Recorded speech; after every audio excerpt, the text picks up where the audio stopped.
Bonjour, bienvenue à toi aujourd'hui. Comment vas-tu? J'espère que le dimanche de la transfiguration t'a donné de la joie, de l'espérance, parce que toi comme moi, nous pouvons vivre des transfigurations. Dans le message d'hier, j'en ai bien parlé à cause de cette semence divine qui a été déposée en nous par notre baptême. Aujourd'hui, nous allons regarder comment on peut être transfiguré par la miséricorde. Alors, tu comprends que ça me fait tellement plaisir. Et demain, comment la prière peut nous transfigurer? Comment la prière, la réflexion? Et j'écoutais à la radio, pas plus tard que ce matin, un événement qui est arrivé sur la Côte-Nord. Hier, c'était la fin du périple de 4000 kilomètres que des peuples autochtones ont fait dans un sens de réconciliation. Ils ont voyagé dans le Québec, partant du sud, montant jusqu'au nord de Fermont, et ils sont revenus, Shefferville aussi, je crois. Ils sont revenus du côté de cette île à ce qui s'appelle Maniouténam. Et là, il y a eu une interview avec Monsieur Carole Dubé, l'époux de Joyce, comment elle s'appelait donc? Joyce Echaquam, qui est décédée à un hôpital de Joliette il y a quelques années. Et il a dit, la route a été longue, elle n'a pas été facile. C'est comme le pardon. Mais j'ai réfléchi beaucoup et je pense que j'arrive au pardon parce que c'est la seule manière d'être guéri, que mes enfants seront aussi guéris. C'est beau, hein? Comment il s'est arrêté pendant ce périple, comment il a voyagé, comment Dieu a été présent à sa souffrance et comment Dieu l'a conduit tout doucement et le conduit tout doucement sur le chemin du pardon. L'évangile aujourd'hui, c'est un évangile qui est court, alors je vais me permettre de le lire avec toi et on va voir qu'est-ce que Dieu peut bien vouloir nous dire. Jésus disait à ses disciples et aux amis de Message Lumière, « Soyez miséricordieux comme votre Père céleste est miséricordieux. Ne jugez pas et vous ne serez pas jugés. Ne condamnez pas et vous ne serez pas condamnés. Pardonnez et vous serez pardonnés. Donnez, on vous donnera. C'est une mesure bien pleine, tassée, secouée, débordante, qui sera versée dans le pan de votre vêtement. Car la mesure dont vous vous servirez pour les autres servira de mesure aussi pour vous. » Plus clair que ça, on n'a pas. Quelle est la mesure que tu veux recevoir de Dieu? Quelle est la quantité de son amour que tu veux recevoir de Dieu? Qu'est-ce que tu veux recevoir de Dieu? Moi, je veux recevoir tout de Dieu. Je veux recevoir Dieu. Eh bien, tout ce que j'ai à faire, c'est de tout donner à Dieu et de tout donner aussi de mon temps, de mon esprit, de ma manière de penser, non seulement de me livrer, mais de livrer tout ce que j'ai et tout ce que je suis. Je veux que Dieu se donne à moi et tout ce qu'il me dit, c'est donne-toi à moi. Je veux donner Dieu aux autres. Je veux faire voir Dieu. Ça, c'était le grand cri de Sœur Jeanne, notre fondatrice. Au fond, ça veut dire, je veux pardonner à chacun comme Dieu pardonne. Je veux être bonne pour chacun comme Dieu est bon. Je veux servir chacun comme Dieu est serviteur. Tu vas peut-être me dire que c'est impossible, tu as raison. C'est vrai que c'est impossible, mais il y a un petit mot caché dans ces phrases-là qui me donne toute mon espérance et c'est comme. Comme, c'est l'Esprit Saint. Vous aimerez le Père comme j'ai aimé mon Père.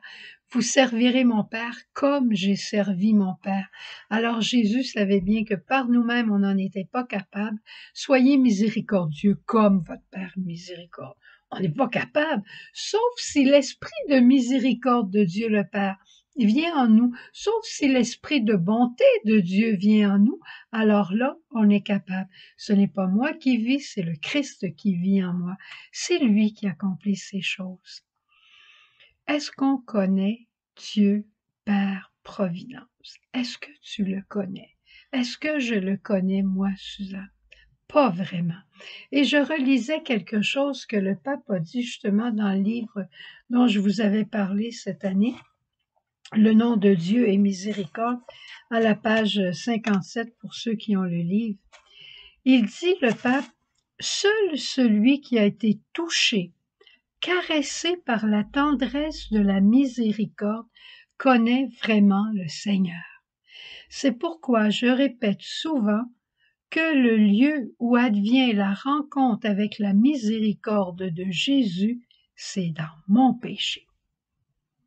Quand on a reconnu l'étreinte de la miséricorde, quand on se laisse étreindre, quand on s'émeut, alors la vie peut changer, parce que nous essayons de répondre à ce cadeau immense et imprévu qui, aux yeux des hommes, peut paraître injuste en raison de sa surabondance. Ça me fait penser à l'enfant prodigue. Quand l'enfant prodigue est arrivé, ça a été un débordement d'amour de la part du Père. Mais pourquoi? Parce que Dieu est Père, parce que le jeune était gentil. Non, ça n'a pas rapport. Le jeune était son fils et Dieu est Père. Parce que Dieu est Père, il l'aime. Mais le jeune, il arrive puis il dit, ben Père, traite-moi comme un serviteur. Il va faire exactement la même chose qu'un serviteur. Il va peut-être recevoir de l'argent comme un serviteur, mais il n'est pas le serviteur. Le jeune était prêt à oublier qu'il était le fils, mais pas le père. Il dit non, je te traiterai pas comme un serviteur, puis arrête de m'en parler. Tu es mon fils et je vais te redonner ta dignité de mon fils, je te redonne la bague. Ça, c'était exactement comme je te donne ma carte de crédit. Et il était riche. Je te donne la bague, je te donne des sandales, je te donne le vêtement blanc. Tu es mon fils et tu ne cesseras jamais d'être mon fils, quoi que ce soit que tu as fait, parce que je suis ton Père. Ça, c'est Dieu notre Père. Le jeune était loin. Le père avait hâte de le voir. Il était là, puis il le surveillait, puis il part à courir. On dit, le jeune s'en vient. Et le père, quand il l'aperçut, il partit à sa rencontre. Il avait hâte qu'il revienne. Il avait hâte de lui redire, tu es mon fils. Ça, c'est notre Père. Et ça, cette miséricorde transfigure, elle l'a transfiguré d'un schnappant, elle l'a transfiguré de ce que lui voulait être un serviteur, un esclave juste pour manger, elle lui a redonné sa dignité d'enfant de Dieu. Eh bien, c'est ça que Dieu veut faire encore pour toi. Et ça se fait au fur et à mesure de nos rencontres avec la miséricorde. Rencontre cette miséricorde, parle à ton Père aujourd'hui, cœur à cœur. Dis-lui tout ce que tu as sur le cœur, tel que ça vient. Et tu verras, tu commenceras à vivre l'étreinte de la miséricorde qui se complétera, je l'espère pour toi, au sacrement du pardon. La miséricorde transfigure l'homme pécheur en un saint, un fils de Dieu. Au revoir. Heureux de se retrouver maintenant pour un petit temps autour de toi, toi qui es la source de l'amour. Et je te remercie maintenant de nous envoyer en mission, de remplir nos cœurs pour qu'on puisse manifester ces gestes d'amour au quotidien. Et on veut commencer par ce signe de la croix, Jésus, parce que c'est le plus grand signe de ton amour. Au nom du Père et du Fils et du Saint-Esprit. Amen. Soyons porteurs de l'amour, visage du Père, disons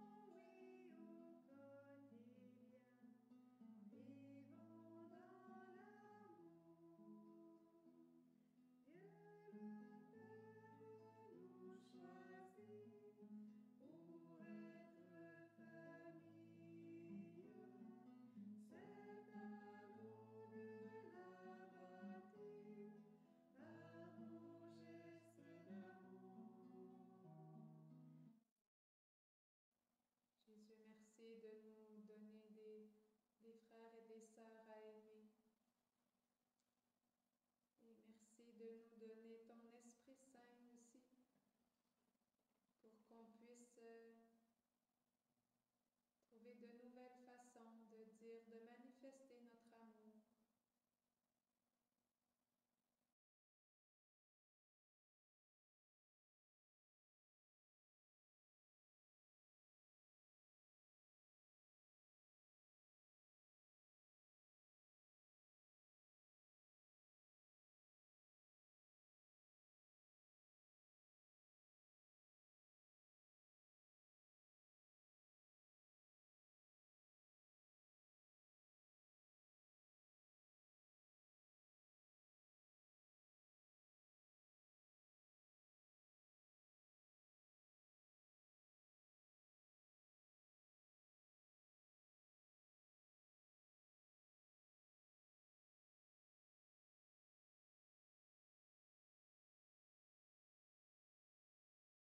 Jésus, merci de nous avoir permis de puiser à la source de ton amour. Et merci qu'à travers ta bénédiction, tu passeras par les mains de ton prêtre de nous envoyer maintenant aimer. Seigneur, on aime ça, avoir ta bénédiction chaque fois qu'on vient s'adorer, prier devant toi. Alors,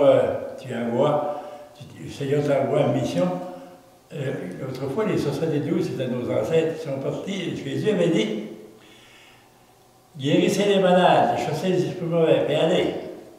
Ils sont partis, ils sont venus tout heureux d'avoir vu les merveilles que le Seigneur avait faites, comme pour les apôtres. Alors, il t'envoie en mission.